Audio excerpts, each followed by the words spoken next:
तो student finally class 12th Hindi के लिए क्वेश्चन पेपर हम देख रहे थे और इस वीडियो में हम आपका पार्ट 3 देखेंगे। देखिए आप सबको पता ही है कि मैंने इसके पार्ट 2 और पार्ट फर्स्ट जो है आपको प्रोवाइड करा दिया है। पार्ट 2 और पार्ट फर्स्ट आप चैनल पे जाके देख सकते हैं, ठीक है। लिंक डिस्क्रिप्शन में उसके थ्रू भी देख सकते हैं। टेलीग्राम चैनल को ज्वाइन कर लीजिए, वहाँ पर भी मिल जाएगा, ठीक है। तो देखिए मैं आपको ये वीडियो आपका स्क्रीन रिकॉर्डिंग इसलिए बना रहा हूँ क्योंकि देखिए आपका जो मैं आपको कैमरे से शूट करता हूँ तो उसमें काफ़ी ज़्यादा MB का वीडियो बनता है, काफ़ी ज़्यादा टाइम लगता है और आपको वीडियो जल्दी प्रोवाइड कराना था, इसलिए मैंने स्क्रीन रिकॉर्डिंग बना दिया तो जल्द से जल्द आपके पास वो वीडियो पहुंच जाए, ठीक है। तो देख सकते हैं यहाँ पर क्वेश्चन पेपर मैंने पूरा आपको पिछले वीडियो में सॉल्व करा दिया है। यहाँ पर जो प्रश्न है इनके आंसर मैंने आपको पिछले वीडियो में दे दी है, ठीक है। तो आप पिछले वीडियो देख सकते हैं, इनके आंसर यदि आपको चाहिए तो, यदि आपसे बनते हैं तो ठीक है, ठीक है। उसके बाद यहाँ पर देखिए 6, 7, 8 इन सभी प्रश्नों के आंसर हमने देखे हैं एक एक करके अथवा सहित आपके पिछले वीडियो पार्ट 2 में। तो पार्ट 2 का लिंक डिस्क्रिप्शन में मिल जाएगा, उसको आप देख लेना। और देखिए यहाँ तक हम देख चुके थे तत्सम शब्द किसे कहते हैं, क्रिया विशेषण की परिभाषा। यहाँ तक हम पूरे आपके पूरे पार्ट 2 में यहाँ पर कंप्लीट कर चुके थे। तो अब हमें देखने हैं प्रश्न क्रमांक 17 से। देखिए प्रश्न क्रमांक 17 है आपका, हरिवंश राय बच्चन अथवा रघुवीर सहाय का साहित्यिक परिचय निम्न बिंदुओं के आधार पर लिखिए। तो यहाँ पर देखिए रचनाएं, 2 रचनाएं आपको लिखनी होती हैं, भाव पक्ष कला पक्ष साहित्य में स्थान लिखना होता है। तो देखिए आप लोग यहाँ पर याद रखिएगा कि 2 रचनाएं लिखना है, ज़्यादा नहीं लिखना है, भाव पक्ष कला पक्ष लिखना है और साहित्य में स्थान। तो आप स्क्रीन पर एक वीडियो चल रहा होगा जिस पर आपको हरिवंश राय बच्चन का कवि परिचय आपको दिख रहा होगा, जिसमें आपको 2 रचनाएं याद कर लेनी है, भाव पक्ष कला पक्ष इस प्रकार से और साहित्य में स्थान, ये आपके सभी पॉइंट आपको याद कर लेने हैं। अब चलिए अगला जो है यहाँ पर अथवा में है, दोनों ही करने, हरिवंश राय बच्चन रघुवीर सहाय। आपका डेफिनेटली 100% आपका आने वाला है क्योंकि हरिवंश राय बच्चन और रघुवीर सहाय के जो पाठ हैं आपकी शुरुआत में दिए गए हैं और इनके कवि परिचय बहुत इंपॉर्टेंट है। तो रघुवीर सहाय का चलिए हम देख लेते हैं। तो देखिए ध्यान दीजिए यहाँ पर प्रश्न क्रमांक 17 का अथवा जिसमें रघुवीर सहाय का हमें कवि परिचय देखना है।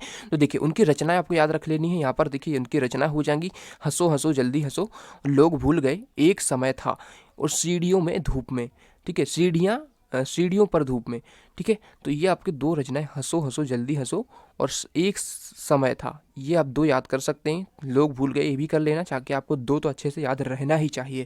तो इस प्रकार से देख लीजिए, आपको जानकारी टीच यूट्यूब चैनल पूरी हेल्प करता है आपके एग्जाम में। आप देखेंगे पूरे पेपर आपके एज इट इज बिल्कुल आ रहे हैं और इस प्रकार से आपको क्वेश्चन आपको डाले जाते हैं पेपर में कि आपके डेफिनेटली पूछे जाते हैं आपके एग्जाम में, ठीक है। तो आप लोग इसीलिए इस चैनल को सब्सक्राइब कर लीजिए, नहीं करा है अभी तक तो, और टेलीग्राम चैनल को भी ज्वाइन कर लेना। वहाँ पर सभी लिंक और सभी आपकी इन्फॉर्मेशन पेपर को रिलेटेड सभी आपको प्रोवाइड कराई जाती है। इसके बाद देखिए भाव पक्ष यहाँ पर देखिए हो जाएगा आपका, यहाँ पर कवि ने समकालीन समाज में मध्यम वर्गीय जीवन का यथार्थ चित्रण प्रस्तुत किया है। इन्होंने अपने काव्य में मध्यम वर्गीय जीवन के तनाव और विडंबनाओं का वर्णन किया है। रघुवीर सहाय ने अपने काव्य में समकालीन समाज में फैले, आगे देख सकते हैं यहाँ पर, ठीक है, अगले पेज में, समकालीन समाज में फैले भ्रष्टाचार का यथार्थ चित्रण किया है। उन्होंने लोकतंत्र में व्याप्त भ्रष्टाचार की प्रत्येक गतिविधि का मार्मिक वर्णन किया है। इनकी अनेक कविताओं में समकालीन सामाजिक, राजनीतिक, साहित्यिक विडंबनाओं के प्रति पैने व्यंग देखने को मिलते हैं। तो इस प्रकार से इनका भाव पक्ष आप कर लेंगे। अब देखिए इनका कला पक्ष आपको करना है। तो रघुवीर सहाय जी की भाषा शुद्ध साहित्यिक खड़ी बोली है, जिसमें संस्कृत के तत्सम तद्भव और विदेशी भाषाओं के शब्दों का भी समायोजन, बहुत ही सरल भाषा में इसको आप कर सकते हैं, ठीक है। तो यहाँ पर मुक्तक छंद का प्रयोग किया गया है, यहाँ पर प्रयोग किया गया है, ये हो जाएगा। तो इस प्रकार से आप पूरा कर सकते हैं। अब देखिए अगला प्रश्न हम देख लेते हैं। सॉरी, अभी हम इनका साहित्य में स्थान भी देखना है, ठीक है। तो साहित्य में स्थान भी देख लीजिए। इनका रघुवीर सहाय एक लंबे समय तक याद रखे जाने वाले कवि हैं। हिंदी साहित्य में उनका योगदान अविस्मरणीय है और उनके इस विलक्षण योगदान के लिए साहित्य में उनका स्थान अत्यंत उच्च कोटि का है। तो चलिए अब देखते हैं हम अगला प्रश्न।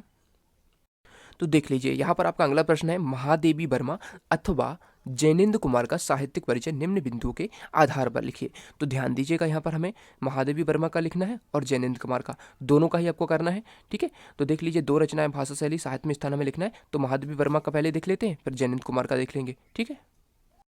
तो देख लीजिए यहाँ पर प्रश्न क्रमांक 18 में महादेवी वर्मा का यहाँ पर आपको, ठीक है, लेखक परिचय लिखना है। तो देखिए यहाँ पर रचनाएं लिखी हुई हैं, कई सारी लिखी हुई हैं, लेकिन आपको केवल 2 लिखनी होती हैं एग्जाम में जितना, ठीक है।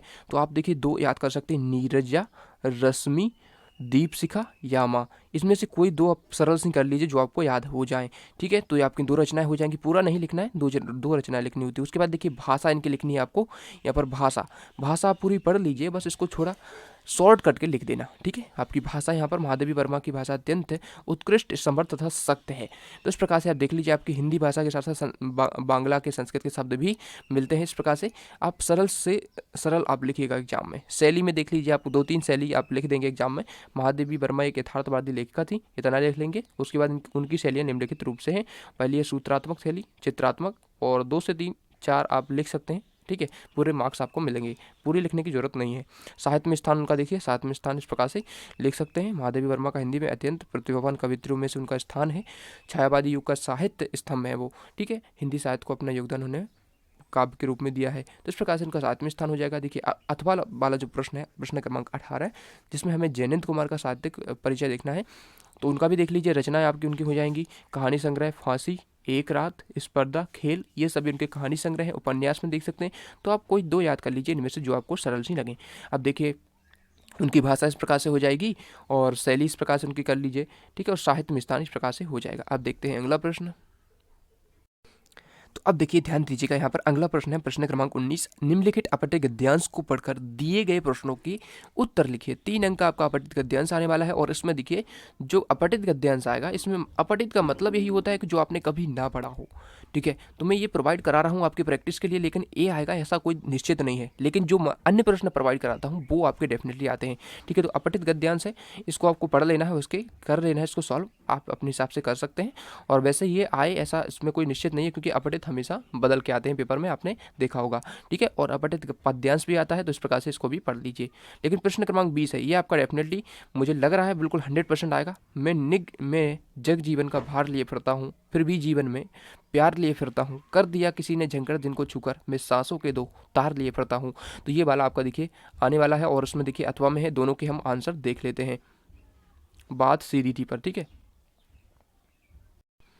तो यहाँ पर ध्यान दीजिएगा, प्रश्न क्रमांक 20 का है आपका उत्तर, आत्म परिचय से लिया गया है, मैं जग जीवन का भार लिए पढ़ता हूँ। तो सबसे पहले आपको संदर्भ लिखना होता है। संदर्भ किस प्रकार से लिखना होता है? प्रस्तुत पद्यांश हमारी पाठ्यपुस्तक आरोह में संकलित कविता आत्म परिचय से अवतरित है। इसके रचयिता हरिवंश राय बच्चन है, ठीक है। हरिवंश राय बच्चन ने ये लिखा है। तो जिसने लिखा है और जिस पाठ में है और जिस पुस्तक में है, ये इसमें लिखना होता है संदर्भ में। और प्रसंग में लिखना होता है किस बारे में है, ये किस, यहाँ पर क्या बताया जा रहा है। तो प्रस्तुत पद्यांश में हरिवंश राय बच्चन जी ने आत्म परिचय का सजीव चित्रण किया है। तो आत्म परिचय का चित्रण किया है, व्याख्या आप लिख सकते हैं। और यहाँ पर जो विशेष लिखते हैं ना, काव्य सौंदर्य, उसको भी आप लिखते हैं। तो पूरे नंबर आपको 4 में 4 नंबर, एक भी नंबर नहीं कटता है। तो इसलिए विशेष या काव्य सुंदर आप जरूर लिखिएगा, ठीक है। तो इस प्रकार से आप देखिए 2-3 से आप काव्य सुंदर लिख लीजिएगा। उसके बाद देखिए अथवा वाला जो हमारा पूछा गया था, उसमें बात सीधी थी पर, ठीक है। तो बात सीधी थी पर एक बार भाषा के चक्कर में जरा सी टेढ़ी फंस गई, इसका देख लीजिए। इसका संदर्भ हो जाएगा आपका आरोह में संकलित बात सीधी पर से। इसके रचयिता जो हो जाएंगे कुंवर नारायण जी हैं। और प्रस्तुत पंक्तियों में कवि ने कथ्य की प्रभावी अभिव्यक्ति के लिए सही शब्दों के चयन और भाषा के सहज होने की बात कही है।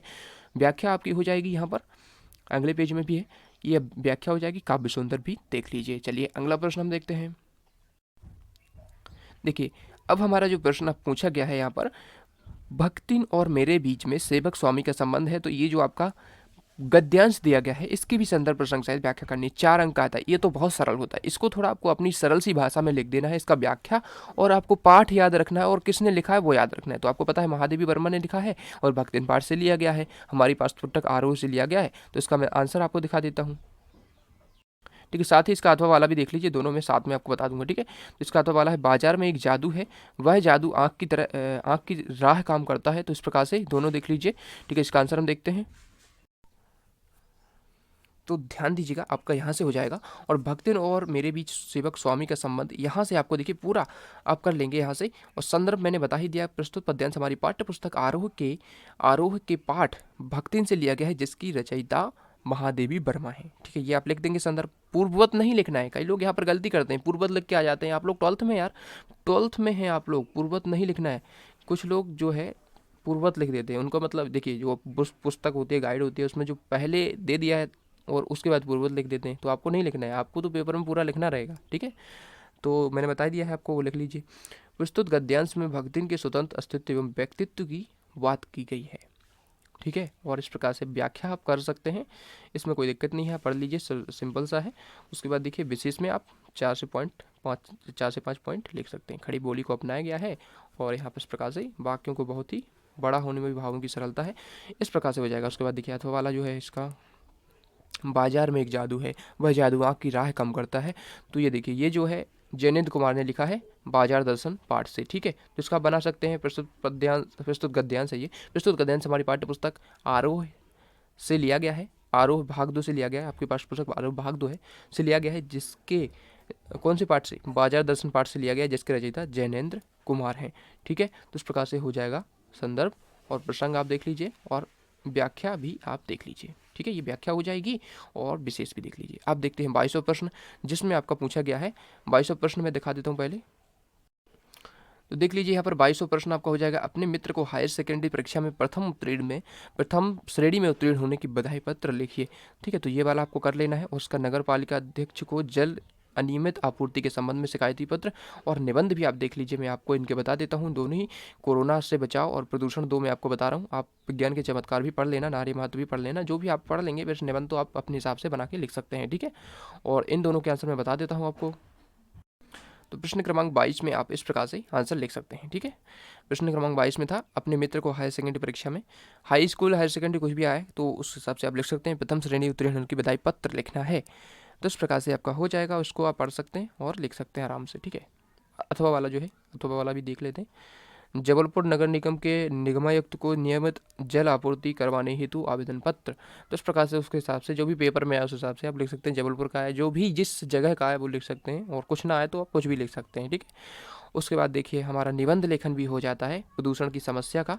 ये प्रदूषण की समस्या पढ़ सकते हैं, वैसे आप सरल सा है, जल प्रदूषण, वायु प्रदूषण, रेडियोधर्मी ध्वनि प्रदूषण, ये सभी सिंपल सा है। और उसमें देखिए कोटेशन भी आप लिख देते हैं तो पूरा नंबर आपको मिल जाता है। प्रकृति का अनमोल खजाना, सब कुछ है उपलब्ध यहाँ, लेकिन यदि यह नष्ट हुआ तो जाएगा फिर कौन कहाँ। तो ये आपका कोटेशन भी आप लिख सकते हैं। और प्रदूषण पे देख लिया हमने, कोरोना पे देख सकते हैं, ठीक है। तो इस प्रकार से आपके निबंध यहाँ पर कर लीजिए, आप पूरा पढ़ लीजिए, ठीक है। तो इस प्रकार से हमने देखा कक्षा 12वीं 12th हिंदी के लिए क्वेश्चन पेपर। आप देखेंगे बहुत सारे प्रश्न आपको एज इट इज मिल जाएंगे। और मैंने 12th बायोलॉजी में आपको केमिस्ट्री में जो प्रश्न प्रोवाइड कराए थे उसमें देखेंगे आप डेफिनेटली आते हैं, ठीक है। तो इनको करके बस जाना है। तो मिलते हैं अगले वीडियो में। और देखिए मैं आपको एक चीज़ और बता देना चाहता हूँ कि यहाँ पर जो आपने एप्लीकेशन देखी है उसमें आप लाउड स्पीकर की कर लेना, और स्थानांतर प्रभाव पद्धति तो सब आपको आते ही होंगे, पिछले में आप पढ़ सकते हैं, पिछले मतलब पहले आपने पढ़ी हैं। तो मिलते हैं अगले वीडियो में, सब्सक्राइब कर लेना नहीं किया तो।